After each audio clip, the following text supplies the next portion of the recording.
坐吧。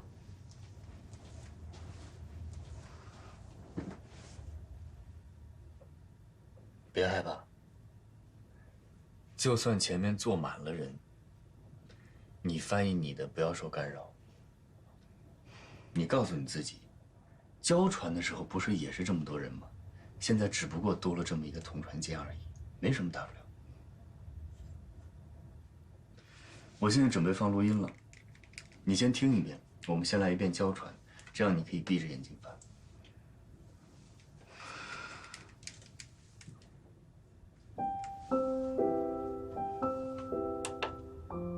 欧盟的象征标志为盟旗、盟歌、名言多元一体，以及5月9日的庆典日。Les symboles de l'Union européenne sont le drapeau européen, l'hymne européen, la devise unie dans la diversité et la journée de l'Europe le 9 mai. 很好。接下来我们试着把眼睛睁开，好吗？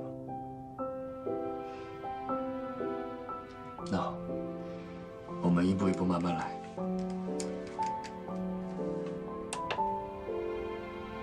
自从欧元正式流通，它就成为了欧盟最主要的标志。欧元是把欧洲人民联合起来的具体的、物质的联系。第3个重要标志，欧洲议会，统一及民主的价值见证。自从1979年来，欧洲议会议员通过普选产生，选举事件被作为欧盟建设的关键时刻之一。此时政治意义的欧盟成为了人民大众的欧盟。Depuis sa mise en circulation, l'euro est devenu un symbole majeur de l'Union européenne. L'euro est le lien concret, matériel, qui unit les peuples européens entre eux.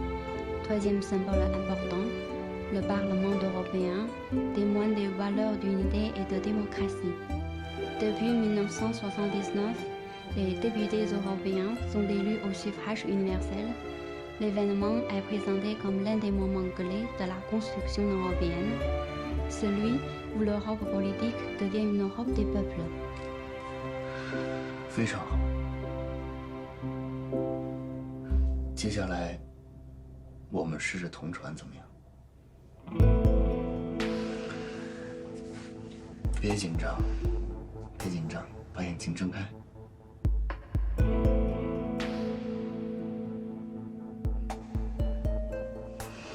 没问题的。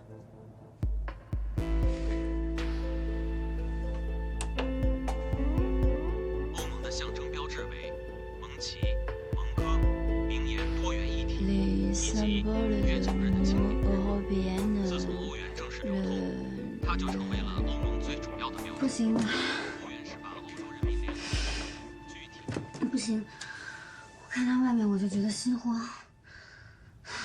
这绝对不是身体上的问题，这是心理问题。刚才你还好好的呢，你告诉我你什么感受？佳阳，我觉得心慌，我害怕这块玻璃，我们出去吧，行吗？不行，不能这么轻易的放弃。你告诉我你的感受，你为什么害怕这块玻璃？这块玻璃到底怎么带给你不舒服的感觉了？我不清楚，我也说不出来。不行，一定得说。我真的不知道。说出你的感受。你现在是什么感觉？我就是觉得心慌。我看着前面一排排的座椅，我觉得上面都是人。有人怎么了？交船的时候不是也都是人吗？我觉得上面坐了很多人，我觉得他们都有生命危险，像我妈妈一样。你妈妈？不行了，佳阳，我要出去。好好好，走，咱们出去说。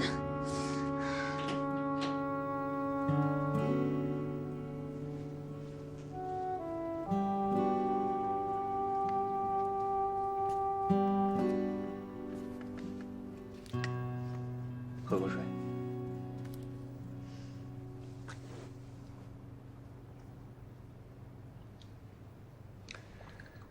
跟我说说，为什么会在同船间想到妈妈？我也不知道，我刚才想到就这么说了。仔细想一想，也许这个就是你心理问题的根源。为什么在同船间会想到伯母呢？你以前跟伯母进过同船间吗？没有啊。那是为什么呢？同船间里什么也没有，你从里面望出去就是一排排的座椅，为什么会想到伯母呢？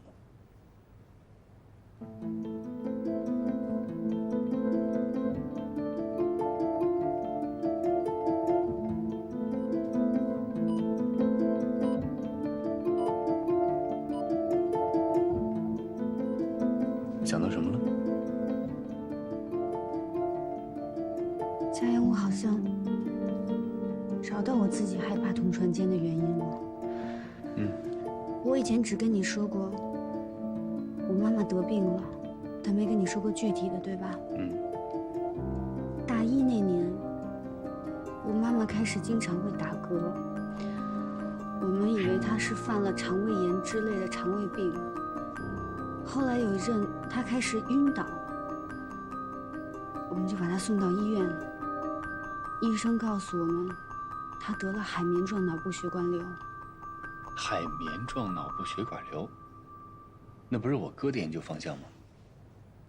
对，我也是后来才知道佳明转研究这个。医生说我妈妈的这个病是长在脑干部位，压迫了中枢神经。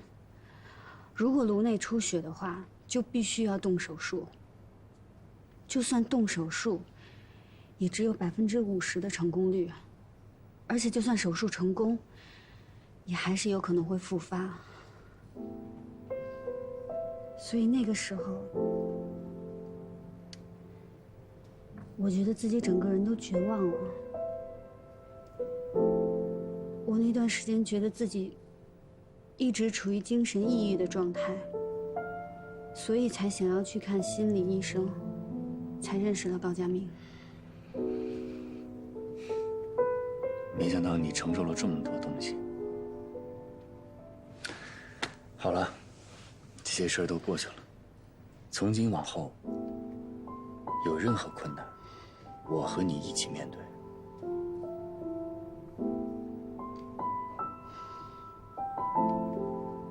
自从妈妈那个时候得了这个病，我就特别害怕医院。因为我到现在还记得，妈妈做完手术的时候，有48个小时还要待在重症监护室进行观察。我当时站在外面，隔着那层玻璃，看着我妈妈，她躺在里面一动不动，因为做手术把头发全都剃了。我真的很想去抱抱她，去摸摸她，但是因为隔着玻璃我做不到。我心里又很害怕，那段时间我觉得自己的心都被掏空了。我明白了，这个就是你姓黄的由来。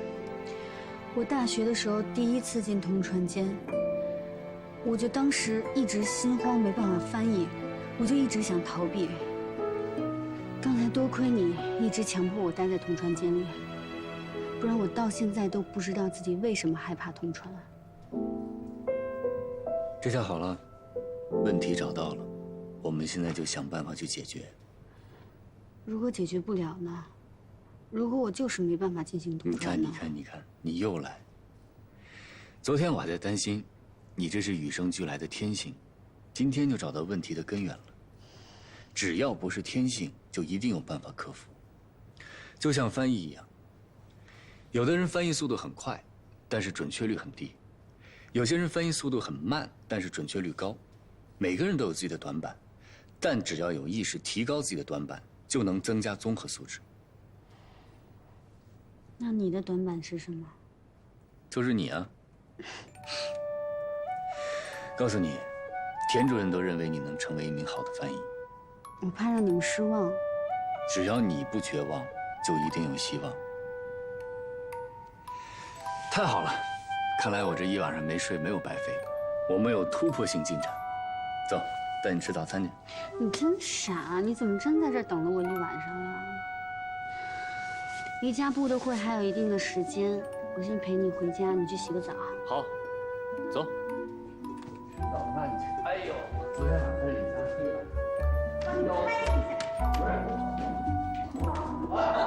你看人家过。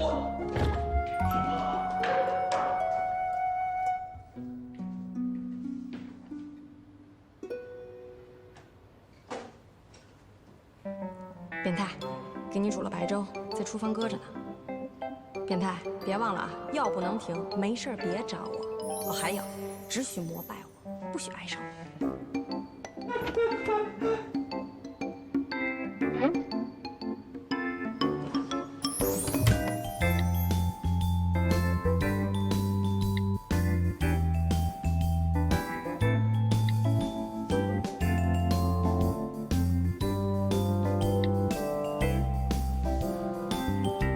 喂，你好，帮我找一个可以做饭的阿姨。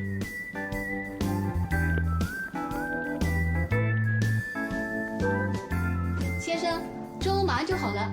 啊，谢谢啊。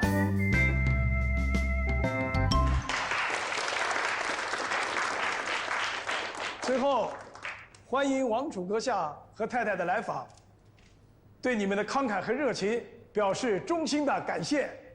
Bienvenue à vos Altesses. Je vous remercie encore une fois pour votre passion et votre générosité.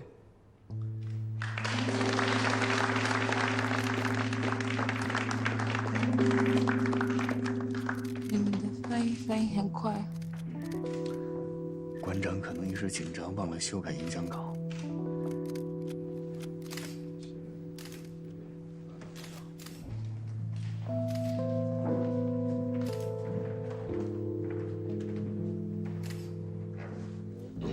Je suis fan de la calligraphie. La culture chinoise me passionne. 我是一个书法爱好者，很喜欢中国文化。我的朋友书法家王梅芳，他非常喜欢家布，今天特地写了一幅字。Mon ami calligraphe Wang Meifang aime beaucoup le gabou. Elle a fait pour vous une calligraphie comme cadeau.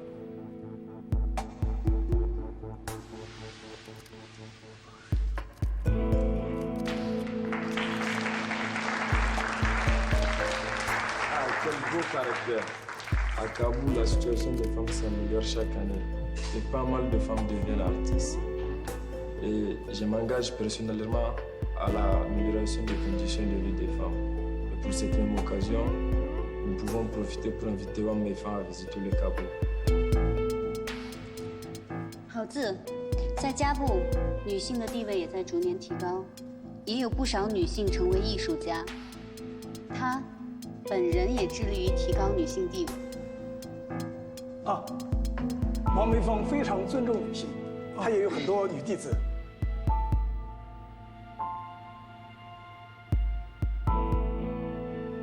Wang Meifang a aussi des femmes disciples. Il a un grand respect pour les femmes. Il paraît que mon frère va faire un discours sur l'amélioration des femmes en Afrique, basé sur votre femme calligraphe. On n'a pas reçu le communiqué de presse. C'est possible de reporter le discours au dîner? Tu le sais bien, le prince fait souvent des siennes. 台上出了点误会，王梅芳是个男的，你去跟王子解释一下。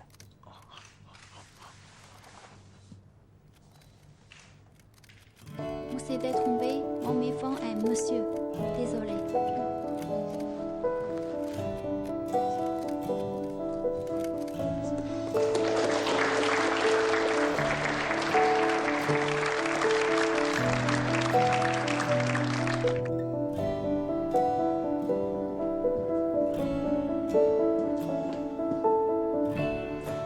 拿到了，还有多长时间？从现在到宴会开始还有3个小时。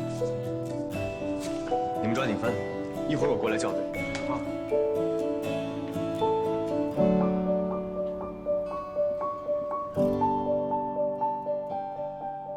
今天谢谢你啊，乔飞。如果家部王储真的因为我犯错了男女，从王梅芳开始讲女性的地位，我就真的没法弥补了。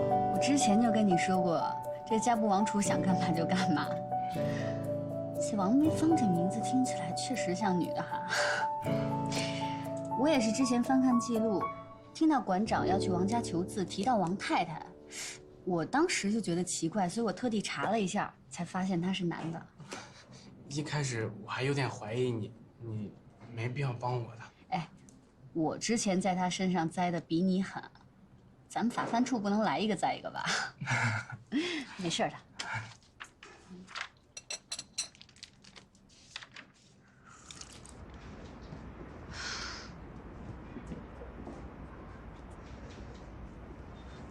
218路车是在这坐吗？你的车呢？放单位了。那你明天怎么办啊？坐公车呀，在公车上偶遇，应该不会有人说闲话了。你不用这样吧？今天翻译表现不错。饿了吧？我让礼宾部的同事给咱俩留盒饭了，你也没吃。去我家吃吧，我们家还有速冻面。累了一天还吃速冻食品，多可怜！你来我们家，我给你做。别做了，多麻烦呀！我冰箱里还有寿司。那不还是速冻？不是速冻的，我做的。哟，你还会做寿司呢？那是，会做的多着呢。你还会做什么呀？你想吃什么？广东菜、粤菜，啊，不是广东菜就是粤菜啊。川菜。行。日本阿姨，下班前请帮我从楼下日料店打包2人份寿司，还有天妇罗。我半个小时以后到，东西放下你就可以走了。谢谢。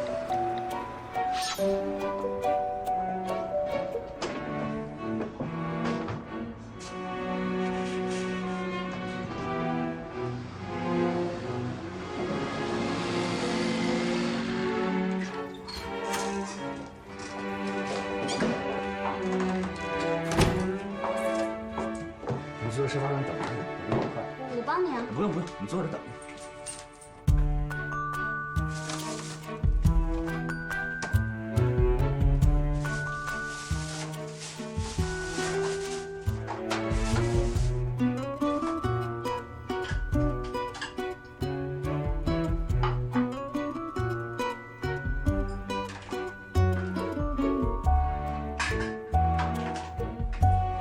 久等久等，饿了吗？简单营养有健康。哎呦，白马庄园呢？你认识啊？喜欢吗？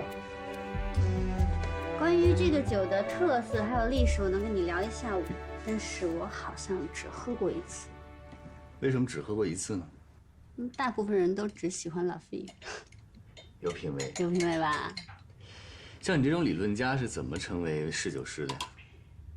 我呢，就是把喝红酒当成背单词，我喝一次我就得牢牢记住它，然后我多读那些专业的书。我没喝过，我气势上要过硬啊。比如呢？比如，2010年真是一个红酒的好年份啊！怎么样？很有气势吗？有。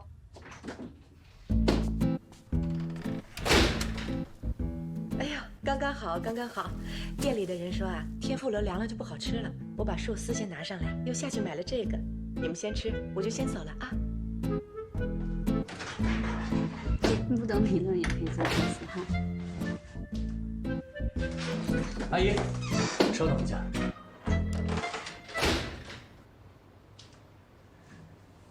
我妈一个月给你发多少钱啊？3500。这是4000，你这个月的工资，多的500是因为你照顾了我哥。应该的，应该的。你妈请我就是一天做3顿饭，到哪都是做嘛。还有就是明天你就不用来我这儿了，你就把我哥的手照顾到他康复为止，工资从我这里。就是不从你妈那领工资了，对吧？对。等我哥手康复以后呢，你也不用来我这儿了，因为我以后可能不需要别人帮忙。为什么？我找张总去谈，他肯定不会同意的。这次他同意了。是不是我做的饭菜不合口味？没有没有，不是您的问题，是我的问题。我工作出现了一些变动，我可能要出国。你真的要出国啊？对。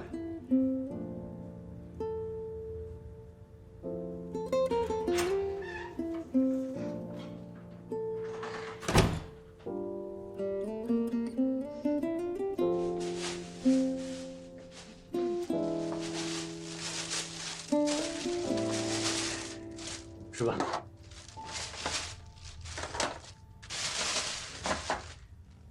其实你刚才不用关门的，隔音挺差的。我会照顾好我自己的。我知道你能照顾好自己，你自己在瑞士生活那么久，肯定可以。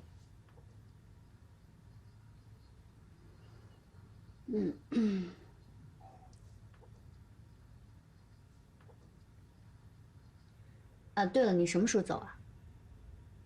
去哪儿啊？外派。嗨，我那么说是为了让那个阿姨心里舒服一点。我不走。你是为了我在跟家里闹别扭吗？你又胡思乱想，是不是我哥又跟你说什么了？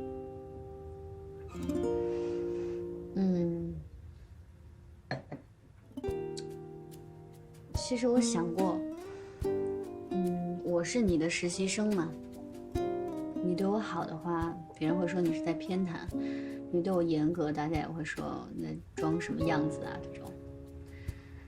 所以只要我跟你在一起，我们的关系就会成为你事业上的屋顶。大家会一直拿我跟你在一起这件事情来说事。我不在乎，我也不害怕。我难道还要靠别人怎么说我活着吗？我只会听从我自己内心的声音。对了，跟你说件正事儿。关于你进黑匣子有心理障碍的问题，我咨询了我心理学的朋友，他们还是觉得你这种问题需要正向引导，积极的去面对，还是要多进同传间去练习。不想积极面对，你吃饭你跟我说这个干嘛呀？你先别嫌烦，这是个问题，我们得解决。你对同传间有畏惧，我一定要帮你打破这个心理障碍。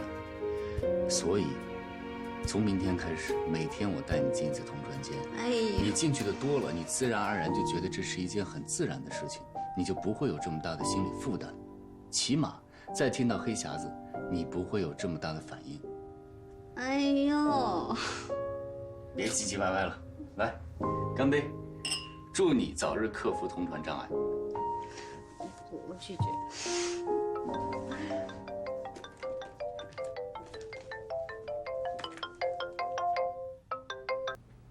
哎，乔飞啊，我是张医生，你不是让我有事直接跟你联系吗？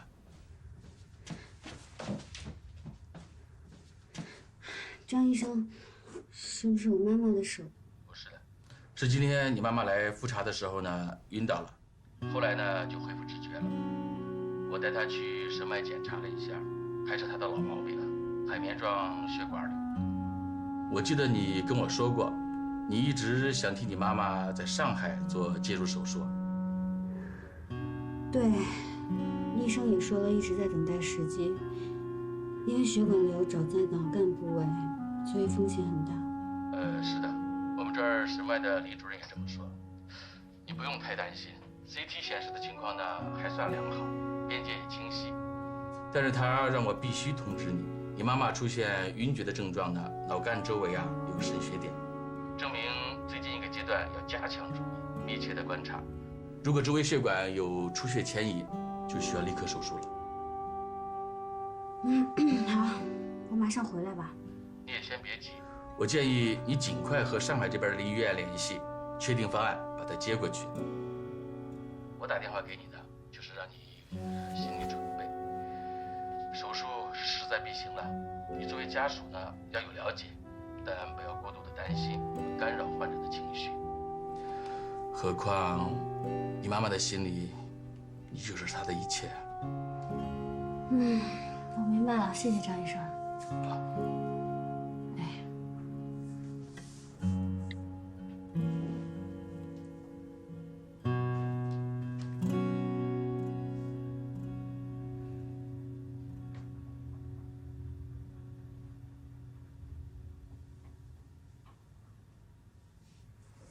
伯母有事儿，还瞒我？隔音不好，你忘了？出什么事了？没事儿，不想连累你。我起码可以帮你们联系莫雷，帮你们找医生。你知道吗？我妈妈的病，不是说轻易找一个医生，筹集到了手术费就可以去做手术了。以她的年纪，还有她的病情，要做介入式手术，必须要有最大的把握。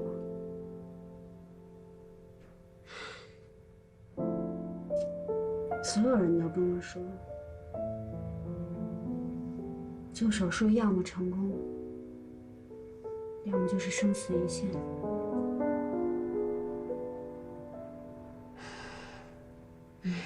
你放心吧，这些经济上的还有心理上的压力，我自己扛得住，我不会拖累你的。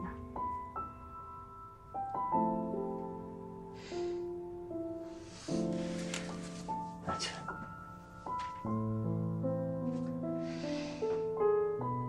你不想连累我的真实意思就是，我们俩的情分还没有到你愿意连累我的程度。这么见外的话以后不许说了。你的事儿就是我的事儿，你愿意连累我，我很高兴。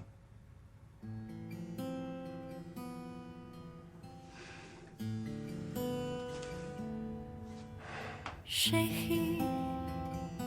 你有没有在想我？怎么一想到你，别害怕，我在这儿，咱们一起想办法。谁？从遇见你那天起，我是不是就深深爱上了你？不管爱你知不知道，我只要简单的快乐。不管是对错的选择，只要爱了就不会割舍。Mon chéri，相信我，如果世界没有了你，爱情就失去所有的意义。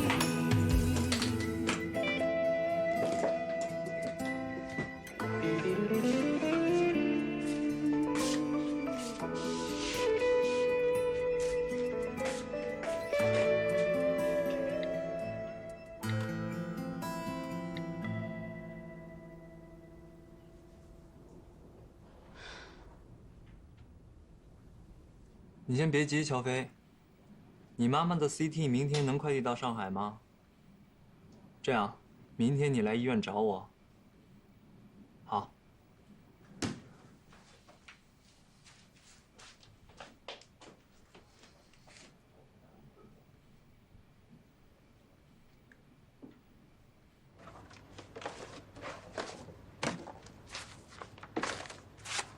你好，佳雅。找什么呢？哎，主任，你有没有印象？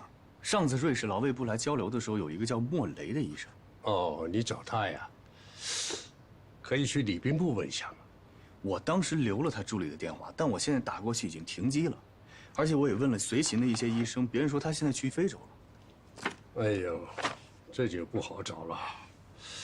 要不你月底去瑞士的时候，可以直接到他医院去问问嘛。月底？对，去瑞士，时间定下来，15天以后你出发。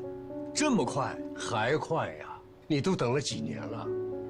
这段时间你可以请假，把家里该安排的安排一下。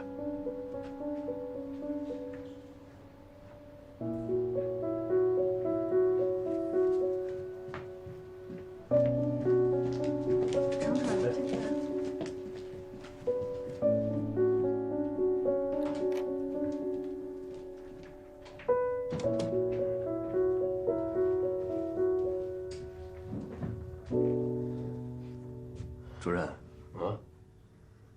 这次能不能别派我去瑞士了？为什么呀？这么好的机会，我家里有点事儿。什么事儿比你的事业更重要？外派的机遇难得，可遇不可求啊。我知道机会很重要，但是我觉得我还没有做好准备。还有就是我家现在出了点事儿，我不想离家太远。家里出什么事儿了？一个对我很重要的人生病了。你妈妈？不是我妈妈。那你爸爸和张总都知道你的决定了吗？我自己的事情，我自己做主。别急着那么下决定，你再给我好好考虑一下。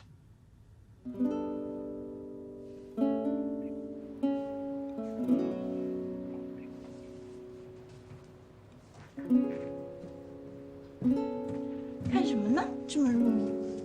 非洲的君主制。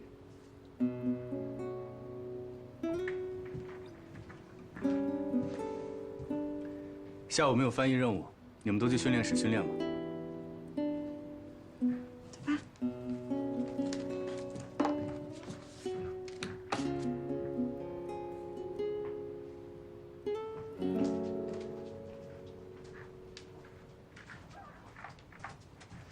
老田啊，我很好，哎，老程他也很好啊，我们家人都很好，你什么意思呀？啊，盼着我们家谁得点病啊？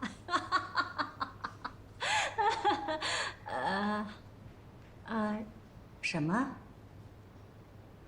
嘉阳不去外派？哦，大概我知道一些事情。不是家里的。行吧，好，祝你身体好。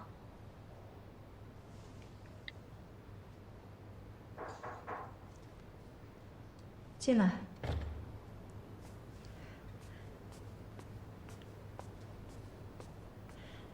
张总，耶，你怎么来了？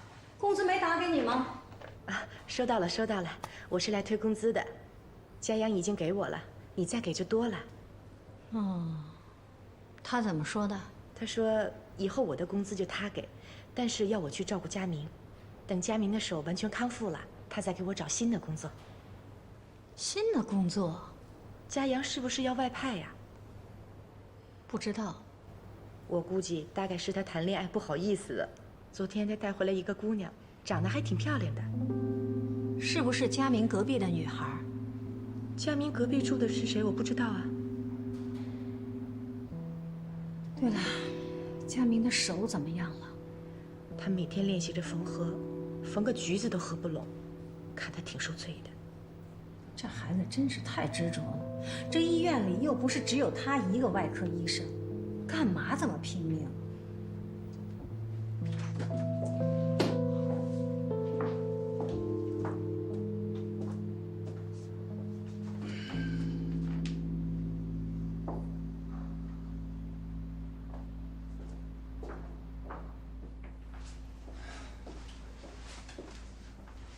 呀，不让你休息吗？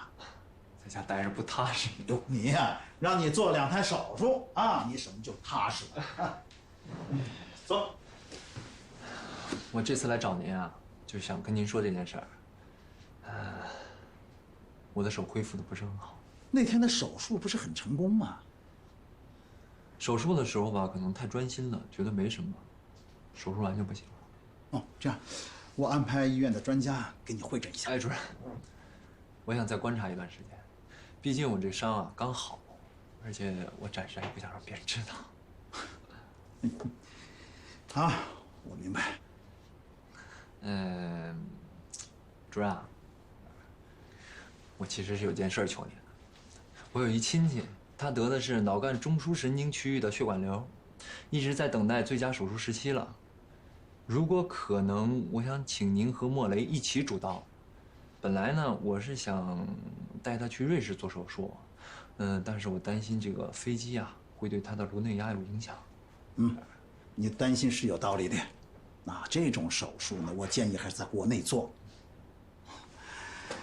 现在啊，我们国家的医学水平，尤其是临床，那在世界上啊是属于领先的。至于这个主刀医生啊，你也知道，我有一段时间没做过介入手术了。做这种手术啊，最重要的是配合。要是你的手没有受伤，你就是我们医院甚至是上海最合适做这种手术的人。现在我们医院呢，这方面临床经验除了你啊，最丰富的也就是赵金良医生了。你可以跟他商量一下。主任，我再考虑一下。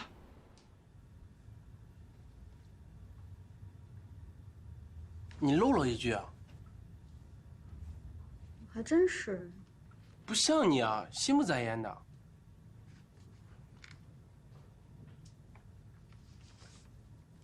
总感觉今天处理怪怪的。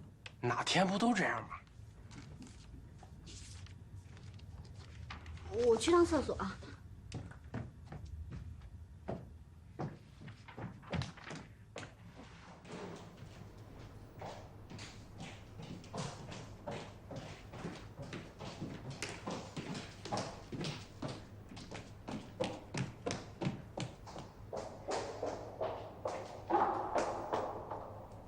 找我呀？你外派的时间是不是快定了？怎么了？我会好好工作的，你不用担心我。如果有假期的话，我去看你。你还要去看我呀？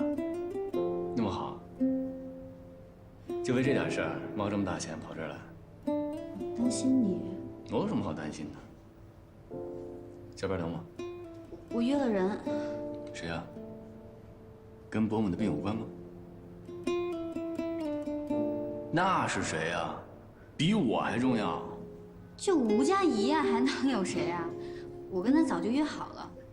那你们在哪儿？我去接你。还没最后定在哪儿呢，我结束了去找你吧。行。那晚上我在家里等你。快回去。快点。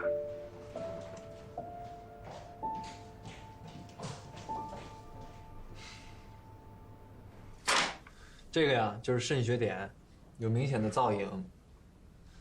阿姨如果再次出现昏厥，那情况就不好了。现在医院给打的针啊，是消炎化淤血的，但是不进行手术还是没办法控制。如果血管瘤压迫，就有可能造成血管爆裂的危险，所以要尽快手术，转到上海医院观察2、3天，等到肾血点的淤血收干净了，马上手术。成功率是多少？小飞，你是知道的，手术没有绝对的乐观，但你也不要悲观。费用呢？原来那个你又回来了。说什么？那个倔强的，把背上的刺都拱起来，不让人接近的乔飞。我记得当初认识你的时候，你妈妈刚得了这个病，你就是像现在这样，一个人把所有的压力都扛在身上，而且冷静的可怕，不让任何人触碰你宝贵的自尊心。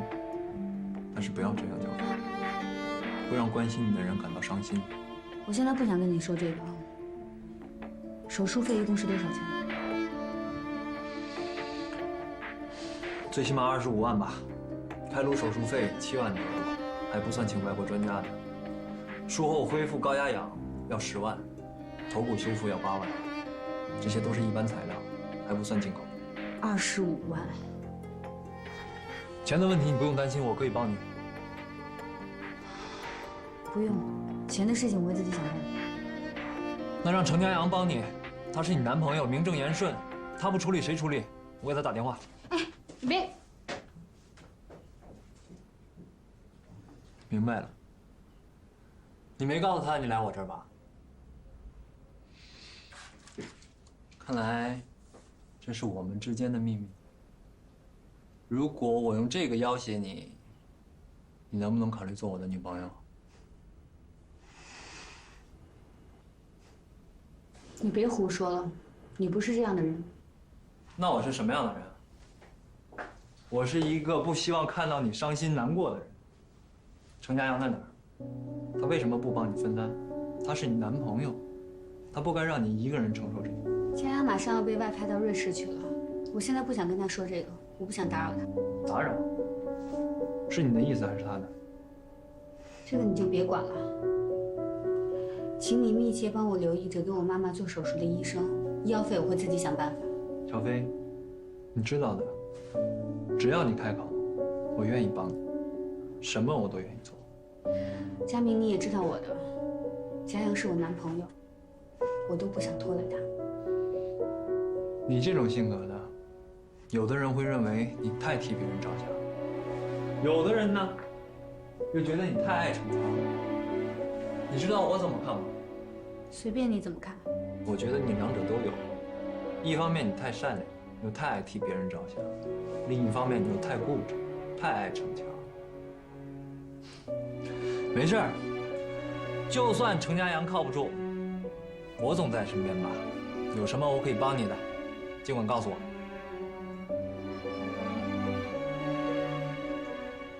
我确实有一件事情，请你一定要帮我。一定。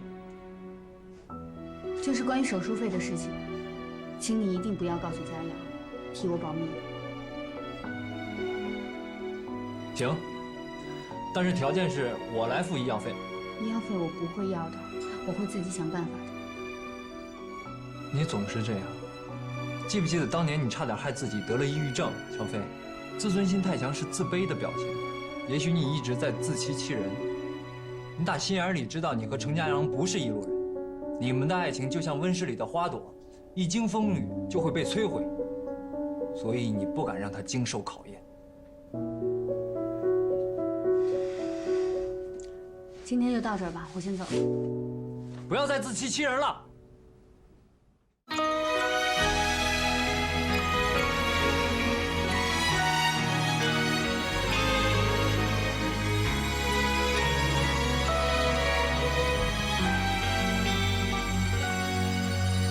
爱像奔跑的蜗牛，晃悠悠，背囊里预备的温柔，精心保留，在拥挤人群里等候，频频回首，直到你出现才罢休。离开界限，你是我的终点。未来多少冒险不后退，永远不算远。爱情的旅途要攀登多久？一步追着你走，有时是朋友，有时像对手，有时害怕爱的不够。慢慢的爱情，慢慢的享受，在追上你以后。